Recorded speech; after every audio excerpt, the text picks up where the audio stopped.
மரத்திலே தூக்கப்பட்ட எவனும் சபிக்கப்பட்டவன் என்று எழுதியிருக்கிறபடி கிறிஸ்து நமக்காக சாபமாகி நியாயப்பிரமாணத்தின் சாபத்திற்கு நம்மை நீங்களாக்கி மீட்டு கொண்டார். அல்லேலூயா.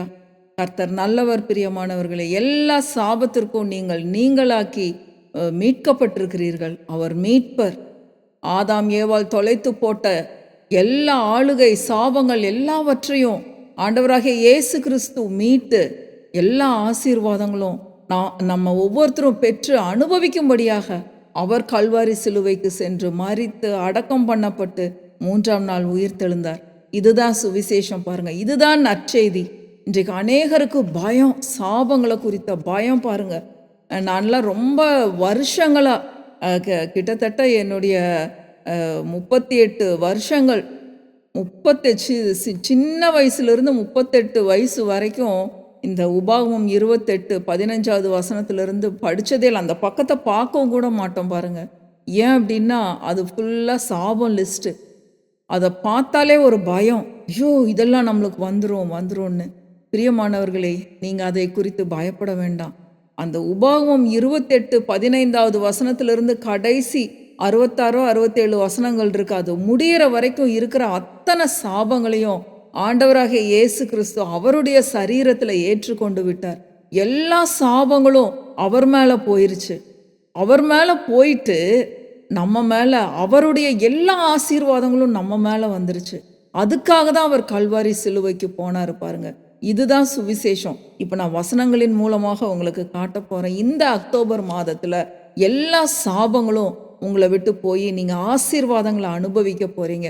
சத்தியத்தை நீங்கள் தெளிவாய் அறிந்து கொள்ளும் பொழுது இந்த ஆசீர்வாதத்துக்கு நீங்கள் சொந்தக்காரர்களாக மாறி போவீர்கள். பிரியமானவர்களே, கர்த்தர் ரொம்ப நல்லவர். இந்த நாளின் சத்தியங்களை கேட்கும்படியாக நான் உங்கள் ஒவ்வொருத்தரையும் வாழ்த்தி ஆசீர்வதிக்கிறேன்.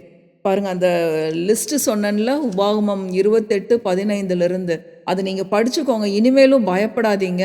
அந்த சாப லிஸ்ட்டு எல்லாமே ஆண்டவராகிய இயேசு கிறிஸ்து மேலே போயிடுச்சு. அதில் ஒரு சில காரியங்கள் நான் எழுதி வச்சுருக்கேன். அந்த லிஸ்ட்டில் நீங்கள் இருக்கீங்க, அதை இப்போ அனுபவிச்சுட்ருக்கீங்க அப்படின்னா இப்போ அதற்கு பதிலாக நீங்கள் என்ன செய்யணுங்கிற சத்தியத்தை நான் இன்னைக்கு கற்றுக் கொடுக்க போகிறேன். பிரியமானவர்களே, பயம் போகட்டும் இயேசுவின் நாமத்தினால. பாருங்கள், கையிட்டு செய்கிறதுல எல்லாம் சாபம், எதுலேயுமே ஆசீர்வாதம் இல்லை. நான் எதை தொட்டாலும் அது விளங்குறதே இல்லை அப்படின்னு சொல்லி கேள்விப்பட்டிருப்பீங்க.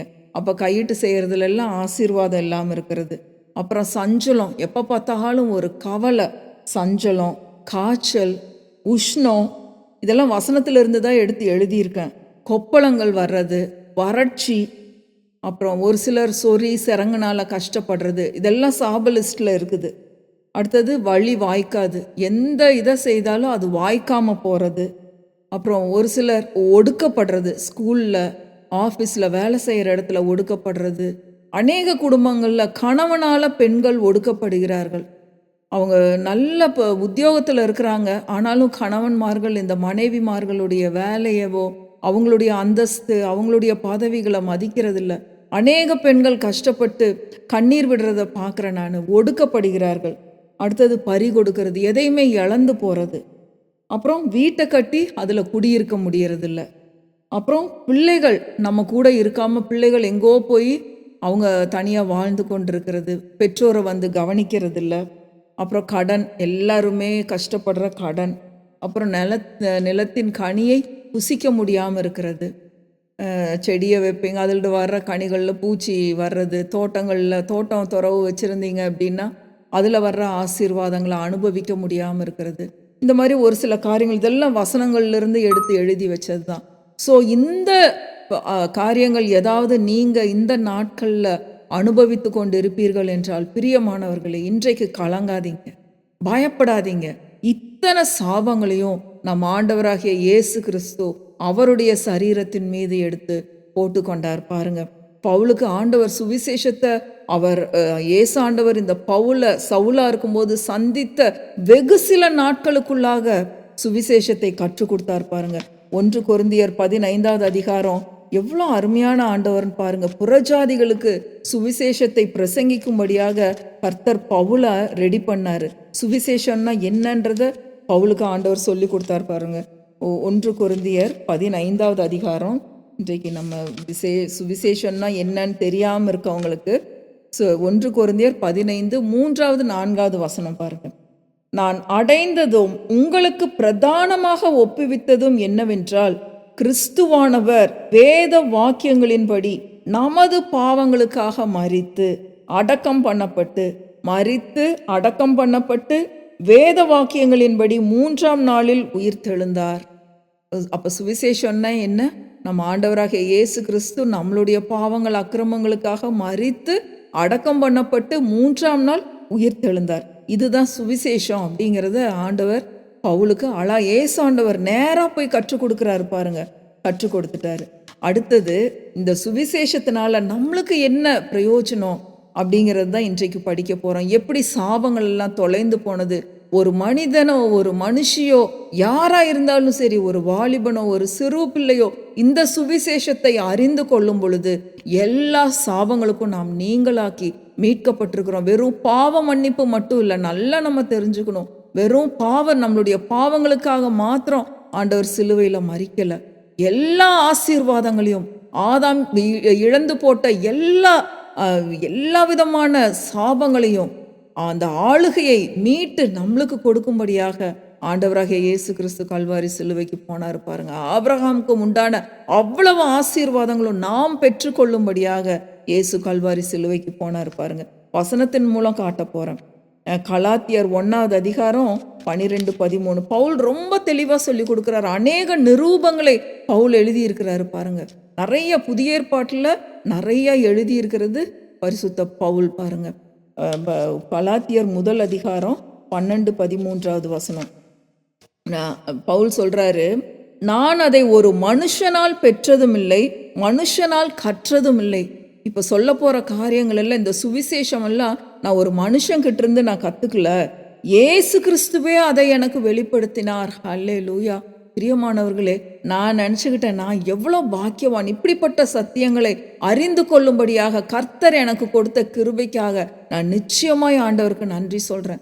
இப்படிப்பட்ட பைபிள் காலேஜில் எல்லாம் ஆண்டவர் எனக்கு படிக்க வச்சதை நினச்சி நான் ஆண்டவருக்கு நன்றி சொல்கிறேன் பாருங்கள். 2012-13ஆம் ஆண்டுகளில் ஒரு சில ஊழியர்கள் எங்கள் வீட்டுக்கு வந்தாங்க பாருங்கள்.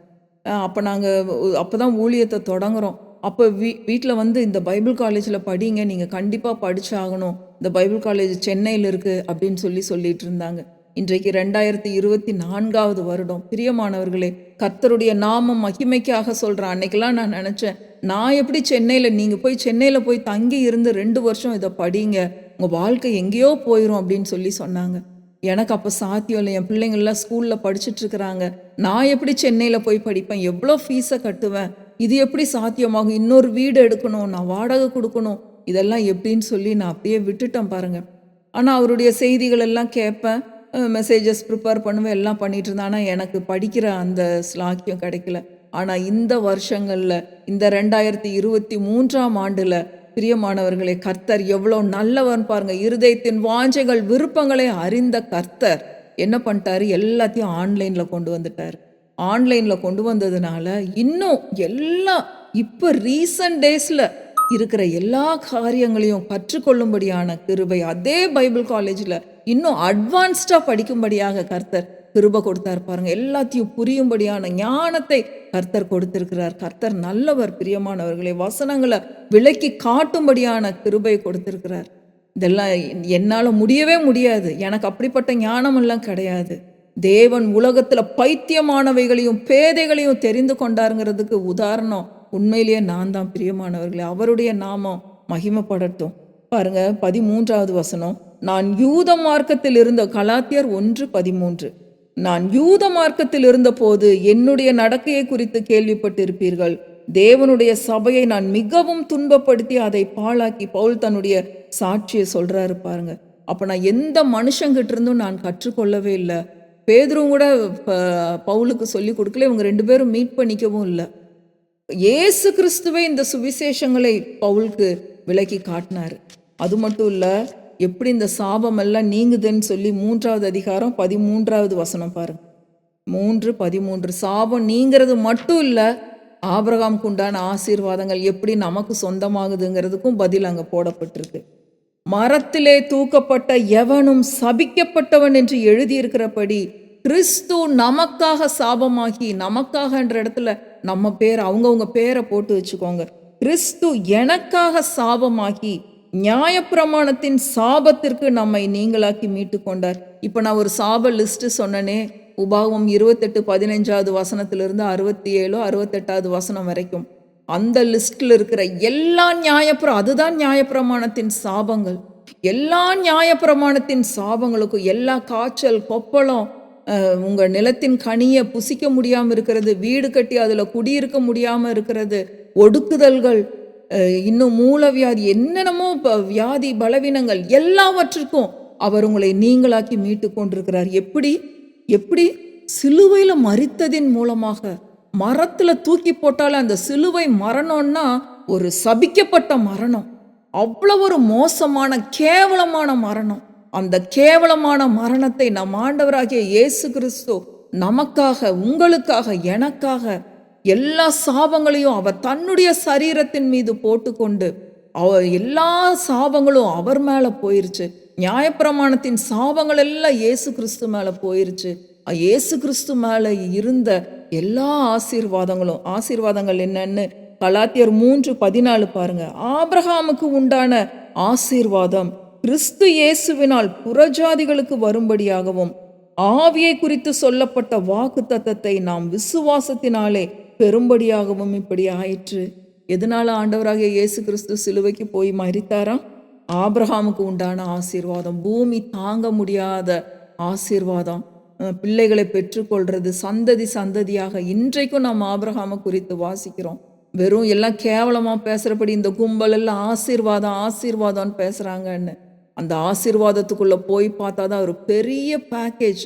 குடும்ப சந்தோஷம், சமாதானம், கணவன் மனைவி சந்தோஷமா இருக்கிறது, பிள்ளைகளோட சந்தோஷமா இருக்கிறது, கைகளின் பிரயாசங்கள்ல ஆசீர்வாதம், நீங்க மற்றவங்களுக்கு ஹெல்ப் பண்றது, யாராவது குழந்தைகளுக்கு நீங்க ஃபீஸ் கட்ட முடிஞ்சா அது ஒரு ஆசீர்வாதம், மற்றவங்களுக்காக பரிந்து பேசுறது, மற்றவங்களுக்கு ஹெல்ப் பண்றது, இதெல்லாம் ஆசீர்வாத லிஸ்ட்ல இருக்கு. இதெல்லாம் உங்களால செய்ய முடியுதா? பிரியமானவர்களை யோசித்து பாருங்க.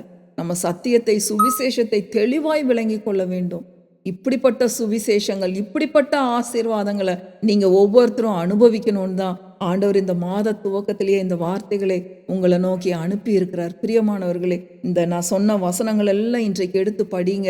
இந்த சாப லிஸ்ட்ல நீங்க எந்த காரியத்தையாவது அனுபவித்து கொண்டிருப்பீர்களானால் சொல்லுங்க, கர்த்தாவே இந்த சாபம் உங்க மேல போயிருச்சு. நீங்க சொல்லி இருக்கிற இந்த ஆசீர்வாதம், இந்த ஆபிரகாமின் ஆசீர்வாதம் என் மேல வந்திருக்கு. நான் ஆசீர்வதிக்கப்பட்டவன் அப்படின்னு சொல்லி இன்றைக்கு கர்த்தரை மகிமைப்படுத்துங்கள். வார்த்தைகளின் மூலமாய் உண்டாயிருக்கிற ஆசீர்வாதங்களை நீங்க பெற்று அனுபவிக்கும்படியாக இயேசுவின் நாமத்தினால நான் உங்களை வாழ்த்தி ஆசீர்வதிக்கிறேன். கர்த்தர் நல்லவர், அவரை துதியுங்கள், அவர் கிருபை என்றும் உள்ளது. ஆமென், ஆமென்.